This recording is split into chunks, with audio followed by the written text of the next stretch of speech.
Hello, this is Pastor Jacoby, and this is your Tuesday Spiritual Taco.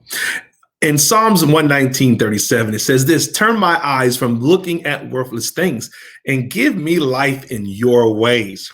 The question I got to ask you today is simple: this: what is worthless?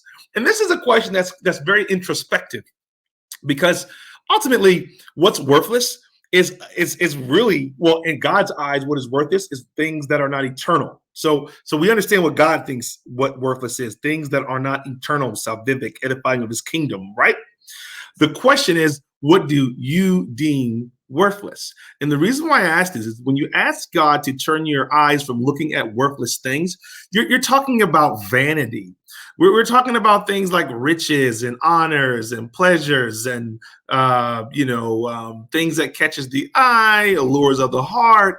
These things, particular relationships, according to what God has for your life, could be deemed worthless. And when you ask God to turn your eyes from those things, then God can take away relationships. God can cause things in your life to go, okay, this is not what you want to do. You begin to lose interest in those things. You feel a conviction. Sometimes you have very good interest in things, but you feel a conviction to get away from certain things, even though you enjoy it. Something on the inside is saying like, you shouldn't enjoy this. You need to get away from this thing.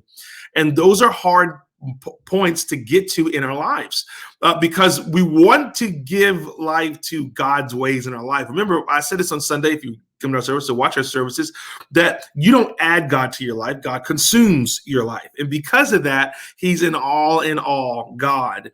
And so when you begin to say, okay, God, I want you in my life, and I want you to help me to turn away, or turn my eyes, and as the psalmist said, from worthless things, man, it could be walking away from some things that you are seriously connected to.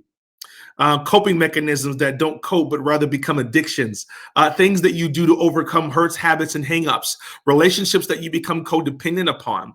These things could be worthless to your walk with God. So be leery and be excited when God moves you to another chapter. Embrace the ways that God shows you that can fill the void of what is missing, and embrace the God of today, tomorrow, and forevermore, the God of the sameness, the one that speaks and things manifest, this God who can show you things about yourself you never knew. The greater that is in you than it is in the world. This God has chosen these things to eradicate or turn you from, so that you can become what God has called to do, this perfect thing, spiritual perfection, meaning doing what you are created to do.